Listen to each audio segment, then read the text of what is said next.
Alors bonjour, mon nom est Catherine Barre, thérapeute en relation d'aide par l'ANDC.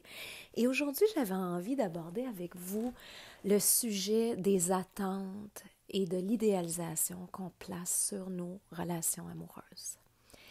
Alors, vous savez, c'est une chose très, très nouvelle et presque unique, l'idée d'avoir un partenaire pour la vie qui non seulement répond à nos besoins économiques, de sécurité, de création de famille, etc., de partenariat matériel, mais qui en même temps est notre amoureux, amoureuse, la personne qui répond à nos besoins affectifs de fond, qui est notre meilleure amie, qui est notre âme sœur, si on veut dire.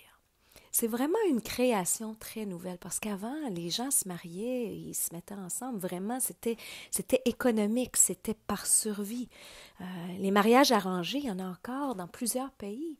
Donc, c'est une réalité qui est vraiment nouvelle pour nous, de chercher à répondre à beaucoup, beaucoup de nos besoins affectifs à travers le couple. C'est pas une mauvaise chose, c'est une bonne chose à mon avis, mais ça implique énormément parce que ce qui arrive, c'est qu'on a beaucoup, beaucoup, beaucoup d'attentes sur notre conjoint, notre partenaire. Des attentes qu'on n'avait peut-être pas avant. Aussi, le fait qu'on est plutôt isolé dans nos sociétés nord-américaines, on vit beaucoup en huis clos, on vit un peu plus isolé, hein, on est moins dans la communauté, donc on a moins de gens autour de nous pour vraiment aller répondre à plusieurs de nos besoins fondamentaux, que ce soit le besoin de sécurité, le besoin d'écoute, le besoin de plaisir, le besoin d'affirmation, de reconnaissance, d'amour. Vous savez, moi, je crois fondamentalement qu'on est des êtres grégaires. On est des êtres vraiment qu'on est fait pour vivre en communauté. Et quand l'humain ne répond pas à ses besoins relationnels, il souffre profondément. Et là, ce qu'on voit aujourd'hui dans nos sociétés modernes où on est de plus en plus isolé, c'est qu'on est à la recherche d'une relation amoureuse qui va pouvoir venir combler presque tous nos besoins. Et c'est là qu'on peut tomber dans un problème. Et c'est ce que je vois souvent dans mon cabinet avec mes couples. C'est et moi-même, hein, j'ai beaucoup eu à travailler ça, mes attentes, mon idéalisation du couple et ce que ça devait me donner. Mais c'est vraiment un problème et un obstacle important parce que de un, c'est impossible. Le partenaire que vous avez ne peut pas. C'est humainement impossible. Il ne peut pas répondre à tous vos besoins. Et même que je vous dirais, c'est pas intéressant que ça soit comme ça. On a besoin d'une diversité de personnes dans nos vies pour vraiment s'accomplir et s'épanouir comme être humain. Est-ce que ça veut dire que vous allez avoir une multiplicité de partenaires sexuels? C'est pas ça que je t'apprends à dire. Là. Votre partenaire, si vous êtes dans une relation monogame, ce partenaire que vous choisissez va être la seule personne peut-être avec qui vous vivez votre sexualité. Mais vos autres besoins, vous pouvez aussi vous en occuper ailleurs. Et donc, ce qui arrive quand on s'attend à ce que l'autre soit notre seule ou presque unique source de plaisir, de confidence, de désir, de soutien, on se rend extrêmement vulnérable et on va être déçu. On va être déçu, c'est surtout ça. Partir avec cette idéalisation-là amoureuse, inévitablement, tôt ou tard, on va être déçu. Et puis, l'idéalisation amoureuse, elle est normale. Au début, hein, on tombe en amour. L'image de tomber en amour, c'est un peu ça. Là. On est épris, on est pris par l'autre. Il y a toutes sortes de théories autour de ça. Qu'est-ce qui fait qu'on est attiré par quelqu'un? Ça peut être chimie, ça peut être biologique, ça peut être les affects. Harville Hendricks parle de l'imago, donc l'image intérieure qu'on a du parfait partenaire qui est issu de toutes nos relations affectives dans l'enfance. Et quand on rencontre cette personne-là inconsciemment qui répond à cette image-là, on est épris. Donc, qu'est-ce qui fait on tombe en amour? Ça, je ne peux pas vous répondre. Mais ce que je sais, c'est que c'est une phase, ce premier élan-là.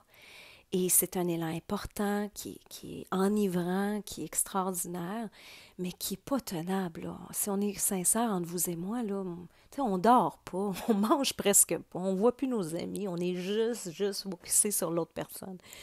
Donc c'est enivrant, mais ce n'est pas une vraie relation encore.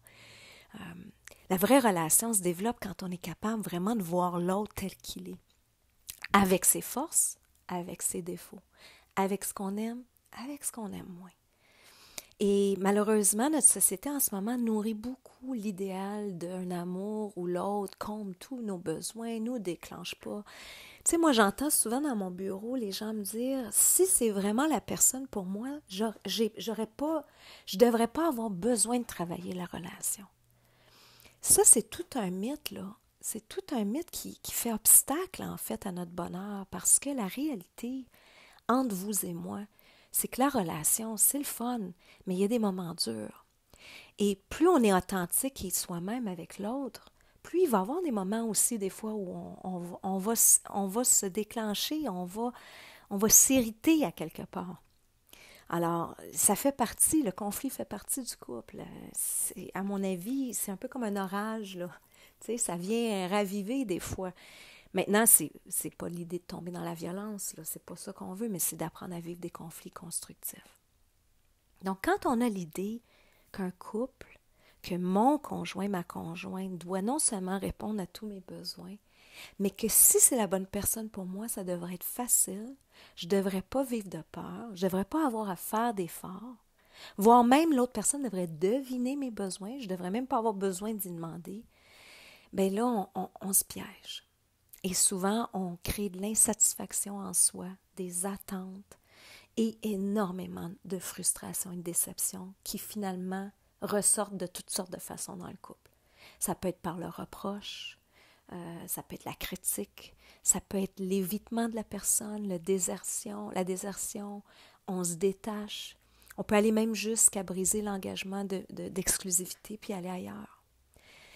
Donc, j'avais envie qu'on parle de ça aujourd'hui, juste pour vous aider à voir, vous, c'est quoi vos attentes sur votre conjoint ou votre conjointe? C'est quoi que vous portez comme idéal du couple, comme image du couple? C'est où vous avez appris ça? C'est où vous avez vraiment acheté cette vision-là du couple? Est-ce que ça vient de vos premières expériences familiales? Peut-être que ça vient de votre société, des médias, je ne sais pas. Est-ce que ça vous sert? C'est surtout ça que j'ai envie de vous demander. Est-ce que cette vision-là que vous avez du couple, c'est où qu'elle vous aide, mais c'est où qu'elle peut vous nuire dans votre relation à vous et la relation à l'autre? Parce que si je m'attends à ce que l'autre réponde à tous mes besoins, là, c'est certain que je risque de m'attendre à répondre à tous ses besoins aussi. Et là, on peut s'emprisonner tellement dans la relation. Ça devient souffrant. Alors, observez-vous dans votre relation de couple, peut-être aussi dans les relations passées. Essayez d'identifier, voir c'est quoi les attentes vraiment que vous aviez face à l'autre ou que vous avez face à l'autre et qui font obstacle à votre bonheur. Ça ne veut pas dire qu'on n'a pas de besoin, entendez-moi bien, on a des besoins face à l'autre. Mais si je m'attends à ce que l'autre réponde à tous mes besoins, je vais souffrir. Alors, j'espère que ce petit audio vous a plu, vous a aidé. Si vous avez envie d'explorer encore plus loin votre relation à vous-même, à votre couple, à vos relations, ça va me faire plaisir de vous accompagner en thérapie individuelle ou en thérapie de couple. Vous pouvez communiquer avec moi. Bonne journée.